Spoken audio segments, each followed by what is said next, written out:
இன்றைக்கி வாங்க செட்டிநாடு ஸ்பெஷல் கந்தாரப்பம் தான் நம்ம பண்ண போகிறோம். ஸோ இதோட டேஸ்ட்டுமே சூப்பராக இருக்கும். ஒன் டைம் ட்ரை பண்ணுங்கள். நீங்கள் இட்லி தோசை மாவுக்குலாம் ஊற வைக்கிறப்ப கொஞ்சமாக இதை ஊற வச்சு செஞ்சுருந்தீங்கன்னா இன்றைக்கி வந்து அடிப்பொலியாக இருக்கும். அதுக்கு முன்னாடி பார்த்தீங்கன்னா நம்ம பச்சரிசி கொஞ்சம் எடுத்துக்கலாம், இல்லைனா இட்லி அரிசி எடுத்துக்கலாம். இட்லி அரிசி கொஞ்சம், அது கூட பார்த்தீங்கன்னா துவரம் பருப்பு கொஞ்சம், அது கூடவே பார்த்தீங்கன்னா உளுந்து கொஞ்சம், இது மூணுத்தையுமே பார்த்தீங்கன்னா ஊற வச்சுருங்க. ஒரு 3 ஹவர்ஸ் ஒரு நாளே போதும்.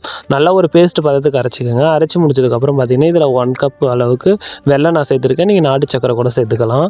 இதிலே பார்த்தீங்கன்னா 2 ஏலக்காய் சேர்த்துக்கோங்க. ஏலக்காய் சேர்த்து நல்லா அரைச்சி எடுத்துருங்க. இது கூட பார்த்தீங்கன்னா 1 பிஞ்சு சால்ட் சேர்த்துக்கோங்க. சால்ட் சேர்த்து நல்லா பார்த்தீங்கன்னா அரைச்சி எடுத்துருங்க. நான் தொட்டு பார்க்குற பதத்துக்கு இருக்கணும், அது பார்த்துக்கோங்க. நரன்னு இல்லாமல் கொஞ்சம் சாலிடாக இருக்கணும், பார்த்துக்கோங்க. மாவை வேறு பவுலில் வந்து ட்ரான்ஸ்ஃபர் பண்ணிக்கோங்க. அதுக்கப்புறம் பார்த்தீங்கன்னா அடுப்பத்தை வச்சு அதுக்கப்புறம் எண்ணெய் நல்லா காய வச்சுக்கோங்க. நல்லா எண்ணெய் காயக்கூடாது, கொஞ்சம் மிதமான சூட்டில் இருக்கணும். அதுக்கப்புறம் பார்த்தீங்கன்னா இது ஒரு குழிக்கரண்டி அளவுக்கு எடுத்து ஊற்றுனீங்கன்னு வச்சுக்கிங்களா, அது அழகாக பஃபி மேலே வரும்.